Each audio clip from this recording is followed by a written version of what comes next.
Shalom, shalom, Warrior House of David family. Peace and blessings to you all. It's been a minute.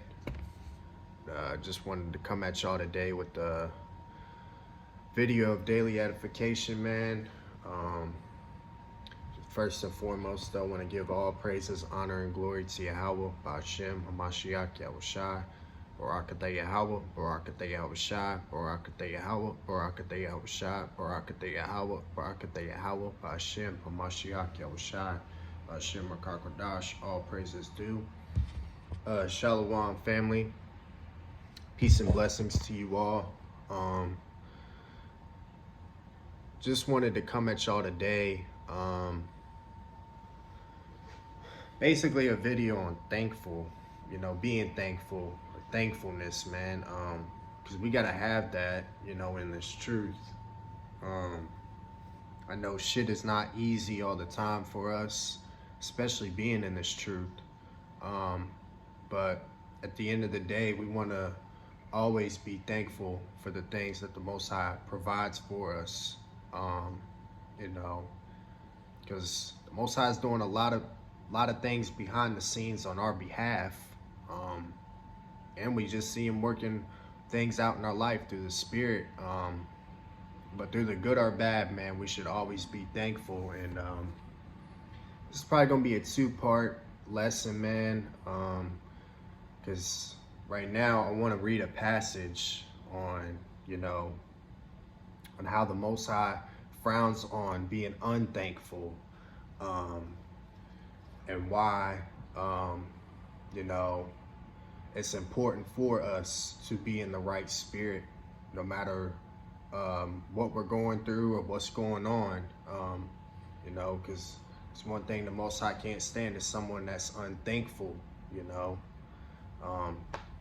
We're his chosen people. He didn't have to choose us, but he did. And that in itself we should be thankful for, knowing his name, knowing we're Israelites, being able to see this world for what it is, through the scriptures. I mean, that in itself we should be thankful for that. I'm going to go into a passage of Numbers chapter 14, and this is talking about Israel coming out of the captivity of Egypt. We're just gonna go into it, man, and show you how ungrateful Israel was, how disobedient they were to the Most High coming out of Egypt.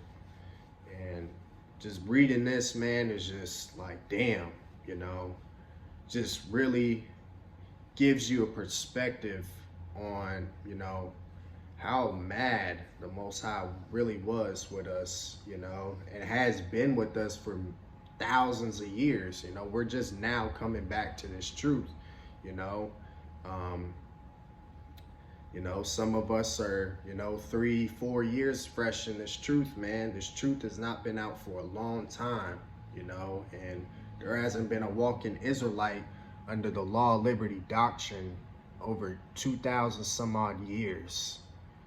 So that, man, is just a blessing. But we know we're getting close. We know it's almost time to get out of here. So just if y'all can go with me to Numbers chapter 14, and I'm gonna start at verse 1. Numbers chapter 14 and verse 1. It's talking about Israel complaining. Numbers chapter 14 verse 1. And all the congregation lifted up their voice and cried, and the people wept that night. And all the children of Israel murmured, meaning complained, against Moses and Aaron. And the whole congregation said unto them, with power that we had died in the land of Egypt, or with power we had died in this wilderness? And wherefore hath the Lord brought us unto this land to fall by the sword, that our wives and our children should be a prey? Were it not better for us to return into Egypt? So the Most High just did all these wondrous works, bringing them out of Egypt, having Moses split the Red Sea, you know, sending the 10 plagues on Pharaoh, you know, but all that just goes out the window because the Most High has brought them out of Egypt into the wilderness, and now they're starting to complain because they don't have what they had in Egypt. But, you know, just, man, let's continue reading, y'all. Where we at? Verse 4. And they said one to another, let us make a captain, and let us return into Egypt. Then Moses and Aaron fell on their faces before all the assembly of the congregation of the children of Israel. And Joshua the son of Nun, and Caleb the son of Jephunneh, I might have butchered that name, which were one of them that searched the land, rent their clothes. And they spake unto all the company of the children of Israel, saying, the land which we passed through to search it, and is an exceeding good land. If the Lord, verse 8, if the Lord delight in us, then he will bring us into this land and give it us a land which floweth with milk and honey. So we know that's the promised land, you know, which Moses actually never got to see. Verse 9, only rebel not ye against the Lord, neither fear ye the people of the land, for they are bread for us. Their defense is departed from them, and the Lord is with us. Fear them not. But all the congregation bade them with stones, and the glory of the Lord appeared in the tabernacle of the congregation before all the children of Israel. So they was talking about stoning, you know, Moses. It was talking about stoning them, you know. just ungrateful, man. Absolutely ungrateful, you know. They just hard-headed, don't listen, you know. And our people are still like that today, you know. It's a damn shame, but you know, what can we do other than, you know, continue in this truth and continue to serve the Most High and continue to do right by him and right by each other. Verse 11, and the Lord said unto Moses, how long will this people provoke me? Most High's like, how many times are they going to try me like this, you know? And how long will it be ere they believe me for all the signs which I showed among them? I will smite them with the pestilence and disinherit them, and will make of thee a greater nation and mightier than they. So the Most High was basically like fed up at this point. He was ready to disown Israel completely as a nation for the rebellion. You know, for the rebellion. After everything he just did, it just went straight out the window, you know, because of Israel being ungrateful. Let's continue reading, y'all. Verse 13. And Moses said unto the Lord, then the Egyptians shall hear it, for thou broughtest up this people and the might from among them. And they will tell it to the inhabitants of this land, for they have heard that thou, Lord, art among this people, that thou, Lord, art seen face to face, and that thy cloud standeth over them, and that thou goest before them by daytime in a pillar of a cloud, and in a pillar of fire by night. Now if thou shalt kill all this people as one man, then the nations which have heard the fame of thee will speak, saying, because the Lord was not able to bring this people into the land which he sware unto them, therefore he has slain them in this wilderness. Verse 17, and now I beseech thee, let the power of my Lord be great, according as thou hast spoken, saying, the Lord is long-suffering and of great mercy, forgiving iniquity and transgression, and by no means clearing the guilty, visiting the iniquity of the fathers upon the children, unto the third and fourth generation. Pardon, I beseech thee, the iniquity of this people, according unto the greatness of thy mercy, and as thou hast forgiven this people from Egypt even until now. So, hey, Moses was just, you know, breaking down to the Father, Yahweh, hey, if you do this, you know, it's going to bring a bad rep on your name, you know. Going back to, where were we at? Verse 16, where he said, because the Lord was not able to bring this people into the land which he sware unto them, therefore he have slain them in the wilderness. So he's like, you're going to be remembered as the almighty power that couldn't, bring this people up out of the land. You just slain them in the wilderness. It's going to bring a bad rap on your name. Let's see what, the Father had to say, though, about that. Verse 20, and the Lord said, I have a pardon according to thy word, but as truly as I live, all the earth shall be filled with the glory of the Lord. Verse 22, because all those men which have seen my glory and my miracles, which I did in Egypt and in the wilderness, and have tempted me now these 10 times, and have not hearkened to my voice, surely they shall not see the land which I swear unto their fathers, neither shall any of them that provoke me see it. So all the ones that were whining and complaining, hey, he said that they are not going into the promised land. Hey, I'm going to pardon, their transgression against me, but those that were complaining, those whiners and complainers, hey, they're not coming in here. They are not going into the promised land. Okay, verse 24. But my servant Caleb, because he had another spirit with him, and hath followed me fully, him will I bring into the land whereinto he went, and his seed shall possess it. So, because Caleb, we know Caleb, since he was in the right spirit, not complaining, being what a man of the Lord should be, he said that he was going to enter into it, the promised land. Verse 25, now the Amalekites and the Canaanites dwelt in the valley. Tomorrow turn you and get you into the wilderness by the way of the Red Sea. And the Lord spake unto Moses and unto Aaron, saying, how long shall I bear with this evil congregation which murmur against me? I have heard the murmurings of the children of Israel, which they murmur against me.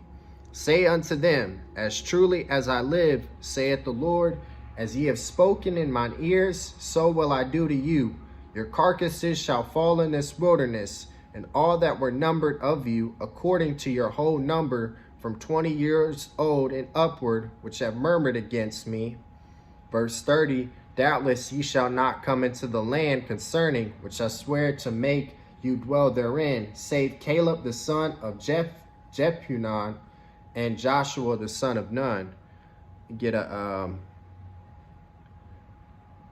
translation comparison for verse 29.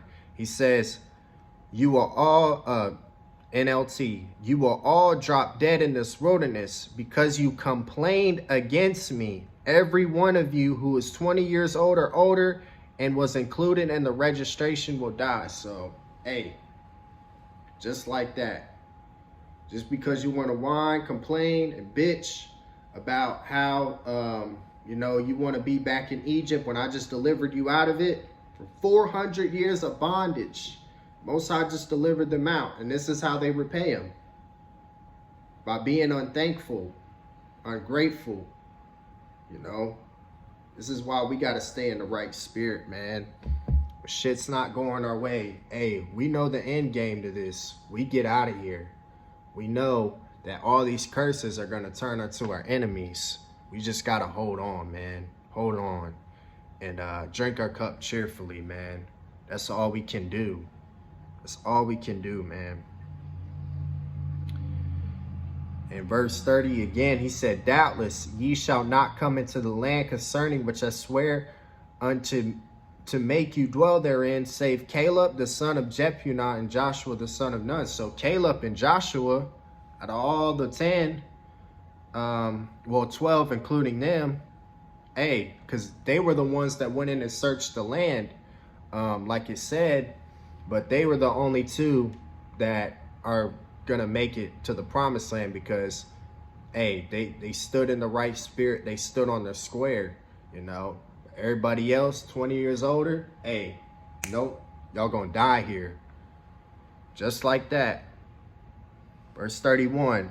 But your little ones, which you said should be a prey, them will I bring in, and they shall know the land which ye have despised. So Most High was letting them know, like, hey, your kids, they're gonna be. Well, let me get a translation comparison. NLT, Numbers 14 and 31. He said, you said your children would be carried off as plunder. Well, I will bring them safely into the land, and they will enjoy what you have despised. So their children are going to enter into the land, but not them. Verse 32. But as for you, your carcasses, they shall fall in this wilderness, and your children shall wander in the wilderness 40 years and bear your whoredoms until your carcasses be wasted in the wilderness. He was saying the children are going to be, your children are going to be here 40 years, and they're going to have to be here longer because of what y'all did. Verse 34, after the number of the days in which you searched the land, even 40 days, each day for a year, shall ye bear your iniquities, even 40 years, and ye shall know my breach of promise. Verse 35, I the Lord have said, I will surely do it unto all this evil congregation that are gathered together against me. In this wilderness they shall be consumed, and there they shall die. Verse 36, and the men which Moses sent to search the land, who returned and made all the congregation to murmur against him by bringing up a slander upon the land, even those men that did bring up the evil report upon the land died by the plague before the Lord. So the Most High sent a plague unto all those men that were complaining, and he killed them just like that. Just like that. Verse 38, but Joshua the son of Nun and Caleb the son of Jephunneh, which were of the men that went to search the land, lived still.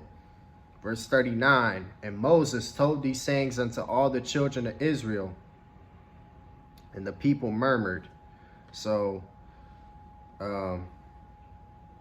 Joshua and Caleb, out of all those men that were up there to go search the land, they were the only ones that survived because they weren't complaining, you know.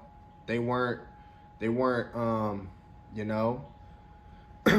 being ungrateful. They knew what was coming for them, you know. And we just got to be in the right spirit, man. You know, reading this, just always got to check our spirit and make sure we're in the right spirit daily, man. Because we don't know what challenges the Most High is going to put in front of us. We don't know how nasty our cup's going to be to drink before we get out of here. But we got to know and trust the process. It's just an example of not trusting the process and, you know, being ungrateful for what the Most High just did. You know, the Most High's not going through that again, man. He's not.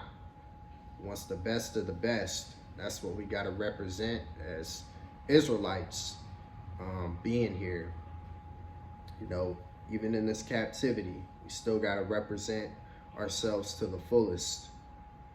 Let's go down. I'm going to read verse 39 again. And it says, and Moses told these sayings unto all the children of Israel, and the people mourned greatly. Verse 40, and they rose up early in the morning and get them up into the top of the mount, saying, lo, we be here, and will go unto the place which the Lord hath promised, for we have sinned. So they're basically just saying, hey, you know what? We sinned, but we're just going to go ahead and go into the promised land. After the Most High told them, no, y'all are going to stay here in the wilderness, being disobedient. Here we go, verse 41. And Moses said, wherefore now do you transgress the commandment of the Lord? But it shall not prosper. Go not up, for the Lord is not among you, that ye be not smitten before your enemies. So he's saying, hey, Moses is telling them, don't do that, because you're going to be killed before your enemies. because the Most High is not going to back you up, you know. The Most High is not going to back you up on going into the land when he told y'all to stay here in the wilderness.